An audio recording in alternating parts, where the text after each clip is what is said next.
All right, my couture crafters, let's finish up this Halloween mausoleum. The first thing that I'm doing right here is folding and playing with, I shouldn't say playing with them, but I'm folding them, the little pieces to the urn. So when looking at the little dresser looking thing, I'm like, something needs to go on there. And I thought an urn would be cool. Now, this urn is a file from SVG Cuts, and it's in their garden. I think it's called Mom's Garden SVG kit. I've made it before in full size, and I thought it would be perfect if I shrunk it down and did it in black. So the pieces there with the little tabs, I'm folding those over, and I'm using the world's best glue, that art glitter glue, and I'm just piecing it together. A little paper piecing action here. And you do the first three in the middle. That's the best way to do it. And then you come back and glue the tab at the top and the tab at the bottom, and you get a nice curved shape. So that's what you're watching me do right now.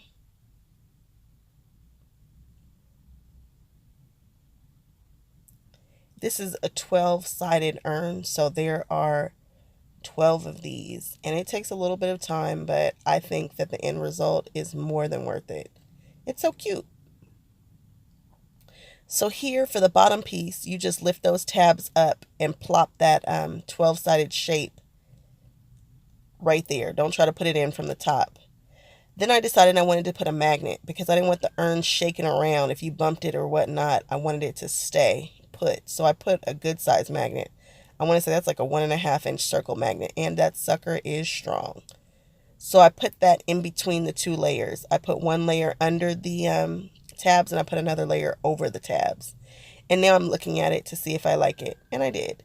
So next, I decided that the little panels that go over the urn that cover it, the decorative pieces, should be dry embossed. So I'm laying the pieces this direction in the embossing folder.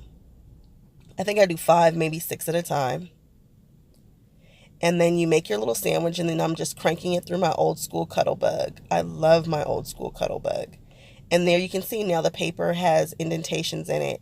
And I'm using some kind of like leafy, flourish kind of pattern. I have no idea what that pattern is. I have no idea if it's still available.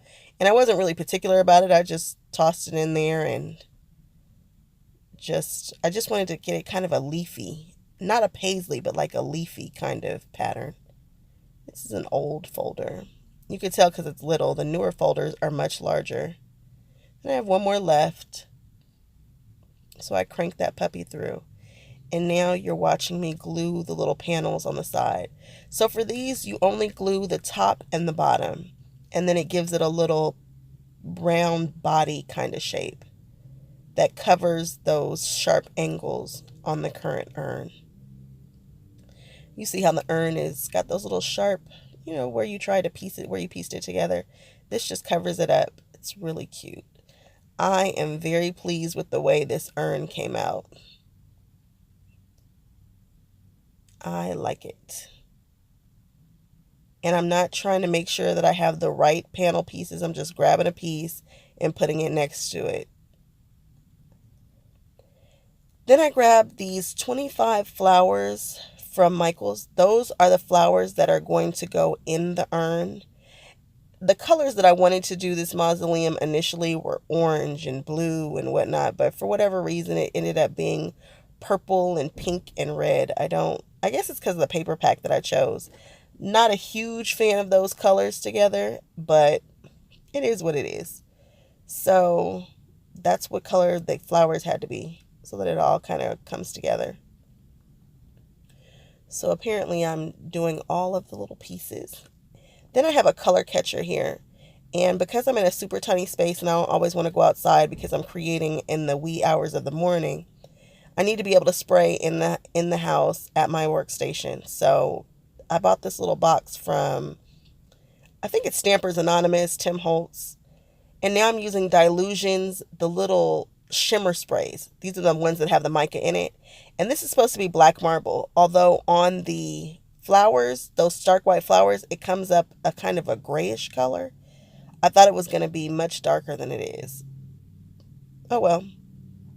And then I wanted to make it darker, so I grabbed the actual black marble spray and hit it with that, and it made it somewhat darker, and it still has a ton of shimmer to it. I probably should have done the black marble straight and then put the black marble shimmer on top of it. This is the Postbox Red mica spray. And if you watch me, I am just swirling that marble around in there. I'm not shaking it, just swirling it. That red comes up gorgeous. It's like super bloody red with tons of shimmer. I was very pleased with the way that this comes out. So I'm trying to get as much of the, I'm trying to get as much of the flower done as I can. But you can see that it still has some little white spots. I didn't really care. And now look, my hand has that stuff on it. People complain about getting ink on their hands all the time, but I tell you guys, if you get that Ranger scrubby, you won't have a problem with getting it off. So here I'm hitting it with, oh, what's Diane's? It's not Wilted Violet. Wilted Violet is Tim's. What is this purple? I don't know. Her purple shimmer spray. I can't think of the name of the color right now. Aren't those pretty? The purple comes up really nice too, like the same as the red. It comes up very, very, very nice. So there were some parts that were just a little too stark white. So I grabbed one of my Tombow markers and I just poked at it a little bit until some of that stark white was not as visible or noticeable. I wasn't overly careful about this. So here I'm just arranging the flowers in the little urn. It looks strange from this angle, but when you're looking into the mausoleum at eye level, they look really cool. I took these apart and I started trying to be a floral arranger. Not my ministry. I don't know why I did that, but it ends up coming out pretty cool. I stuffed some cardstock down in the middle, some black cardstock that was in the trash can, I should say. A scrap. I took a scrap, crumpled it up, and I placed it down in the center so that it gives various heights and so that the wires don't move around as much. So while I was at work, I'm talking to my boss about what I'm doing, and she says, you know what, I think you should put a cameo on the urn. And I'm like, hey, I think I have a cameo mold somewhere for my clay. Turns out I do. I have 3. So I grabbed some translucent Sculpey, I grabbed some white Sculpey, and I grabbed some black Sculpey. And what I wanted was for that to get that kind of milky, cloudy effect that you see on cameos. That was a fail. But that's okay, because I put too much white into the translucent, in my opinion. I should have just put some streaks of white through there. Yeah, a fail. That's okay. Here I'm warming up or conditioning my clay in my hands. This is not air dry clay. You have to bake this clay in order for it to harden. You see it at Michael's. I have a ton of it. When I say a ton of it, I mean a ton of it. I need to do more clay projects apparently, because there's no reason for me to ever go buy any more clay.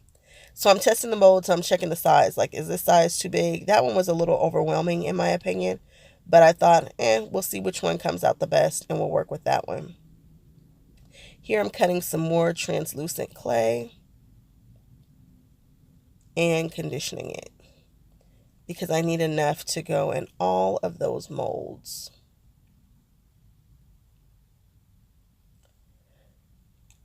I like the Sculpey tools that they have at Michael's to work with this clay. I mean, I'm not a clay artist by any means. I just like to add a few embellishments here and there when I feel like it with the clay. I don't know where those molds came from. I think I bought those. Oh, I think I got them off of Etsy. Etsy has lots of nice clay molds. Check them out. And yes, these are cameos. I don't know why I own cameos. I'm not even a cameo kind of lady, but have it. You can barely see that one there. That's a lady with a hat. This one here are the roses, I think. And then there's another larger one. And so I figured whichever one comes out the best is the one that I was going to use. Those 2 smaller ones were ideal, though, in size. So here I am cutting the white clay. And I should have kneaded that into the translucent differently so that I had streaks of white running through it and it wasn't so opaque. I should have made it thinner. Oh well. I love that Tim Holtz glass mat, guys. I was able to work with my clay on that surface and I didn't even bat an eye. You know, we used to work on those cutting mats and you'd have to pull out your non-stick craft sheets and so on and so forth. That table there, you do whatever you want to do on it. You can cut on it. I think it's such a great investment. If you are on the fence about buying the Tim Holtz Media Mat, go ahead and do it. It gives you a designated workspace. If you're shooting on film, you kind of know how far you can go, what's in frame. It's just, I'm one of those people who sees stuff and I'm like, why are we doing this? Like, why is Tim Holtz coming out with the glass mat? I don't want that. Rah, rah, rah. And then, a week later, I'm like, I have to have it. I have to have it. I'm psycho like that. And this was one of those things where I was like, what's Tim doing? I don't know. But this right here, that glass mat makes more sense than a whole bunch of stuff that I bought in the past. This was a good buy, a good investment. And it's hard to stain. I mean, up in the right-hand corner, I think that's some alcohol ink. But in order to clean it, you just use some Purell, some hand sanitizer, and run it over there. And they have some scraping tools, too, where you can scrape this mat. And it comes clean every time. So, again, if you are on the fence about buying it, I suggest you do it. I really, really, really am pleased with that purchase. It's something I use every single time I craft, obviously, because it's there and I don't move it. Very rarely do I grab for my Ranger nonstick craft sheet anymore, which is underneath my glass mat. It's right there. So here I'm taking a small piece of this translucent and white mix of clay, and I'm just trying to get it down into the areas that are, I guess, the negative area, the negative space. And with this big one, it was a fail. I got it everywhere, and I wasn't using the right tools. When you stay away from stuff for so long, you got to warm up to it. And I have not played with clay in a while. So the first one, that was what I considered to be a fail. I didn't like it. It did not come out the way that I wanted it to. So I'm using that black clay to back it, to be the back of it. I didn't do a straight translucent cameo. I was trying to do a cameo with a black oval background. You guys know what I'm talking about. You guys have seen them. So here I'm just pushing all the clay in, trying to make sure that it's in the areas that it's supposed to be. Make sure that it's getting down in there. I'm really putting some pressure on it. And then I pulled out my good tools. So here is a stylus. And I take the clay, I push it down, and then I swing that stylus around. And I'm in little circular motions. And it was getting the clay in the negative spaces. It was getting it down in there. And it was helping me to be able to remove the clay from the back. And I think this is the one that I ended up using. The two smaller ones came out much better than the largest one. So you see me conditioning the clay, and then here I just take off some of that extra, shave it down a little bit. I don't know where I got these tools from. It might have been when I was in school for makeup, because you do use clay when you're doing special effects, when you're carving and sculpting. Long story. That's a story for another day. But I don't know. I might have gotten those tools from a makeup store, a special effects makeup store. So again, I'm just shaving the top of the clay off to just get a smooth back, clean, and not using up too much of this clay. And after I'm finished, I store my clay in photo boxes. So I'll just take this and roll this up and stick it in one of the little sections in my photo box. After I finish doing this, I toss it in the freezer so that it's hard when you pull it out. So that's now in the freezer. So here's the little urn with the flowers. Again, it looks a little strange from this angle, but from the front, it looks good. So I'm checking to see where the magnet needs to be placed. The same way that I do mini albums, I just took the magnet, I placed it on the bottom, I put some double stick tape stuck the magnet down, and then just from the other side, I just rubbed my hand on it. And this is what the top of the box looks like. I just needed something nice and simple that could sit on that wasn't too distracting. So I have some rose paper down, and then I cut that beware with my Cricut. Now I'm like, if the whole album is going to be sitting on those steps, it really needs to be sitting in something. I don't want it to just bump it and then it fly out. I want it to have a little designated spot where it sits. So I made a very small drawer, the same way that I made the bigger drawers. This one here is just a 1/2 inch tall. And then this is that velvet paper. I should say it's kind of like velvet paper that you get from Michael's in the specialty paper section. And I cut it down to line the inside of that so that it looks a little luxurious. And see, I just sit it right in that little tray. And that tray will sit. I'm gluing it down onto those steps. And I like it. I like it a lot. So now these are the things that I'm putting inside. So this is supposed to be a loaded envelope mini album. And these are some of the goodies that I picked up at the store. Scrapbooking Made Simple had an amazing sale. And so I grabbed some stuff. And I'm sorting that stuff from my stuff. If you can see, I've got that good old double-sided tape in 3/8 inches because I'm running through it like crazy. But I've got some flat back jewels. I've got tons of stamps. I have some dies. I have my favorite ink pad, something new to try. The new Prima collection. I got a pack of that. That'll be great for a mini album. And when you give a gift, you should take the price tags off of everything. So here I'm using my pen blade to just pull the price tags off of stuff. It's just proper etiquette in my opinion. So I'm pulling all the price tags off. And then you see I glued the cameo. I chose the rose style cameo for that one because it's the one that came out the best. And it looks pretty cool up in person. So I toss in the Prima pad, a couple of Prima glue sticks. Love those glue sticks.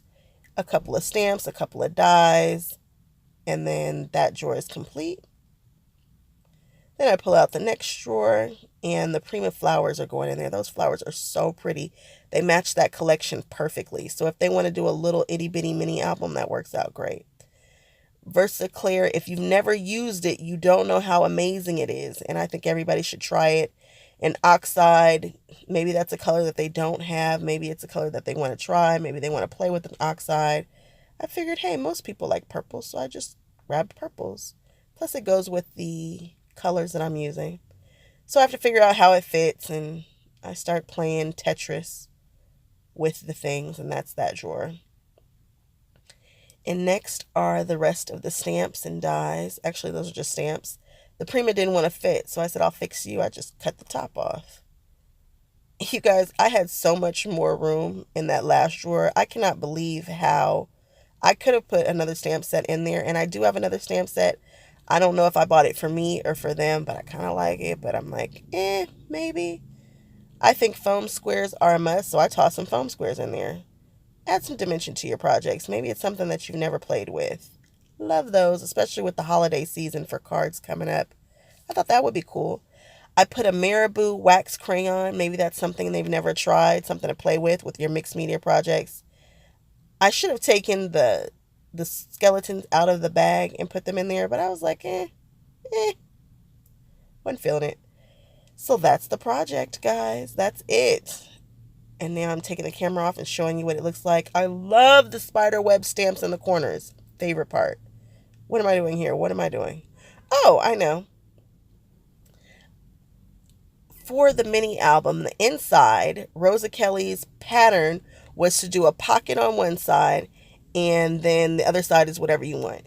Now, because of the way that I designed this, you can't do much. There's not a lot of a gusset to just go in and do all of the crazy things. So here I just did something really simple and did simple, small layouts. You'll see where they go.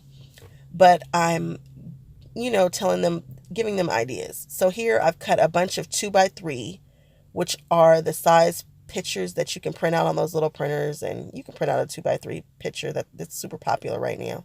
And I'm using these stamps that say, what does it say? Don't be scared to display a photo. Replace with a fantastic photo. One of them says, beware. What does it say? Which, like a scary witch photo will you put here? And then the other one says, beware missing photo. Love it. So I use all of those. And then I have some tags behind the little pockets. And I'm just giving them some ideas on where to place the photos. These are, again, suggestions. And this is repositionable adhesive. So, yeah. And this is what they see when they flip open the album. That's my favorite layout. My favorite tags, too.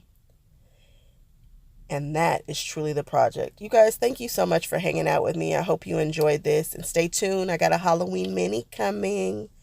All right. Bye.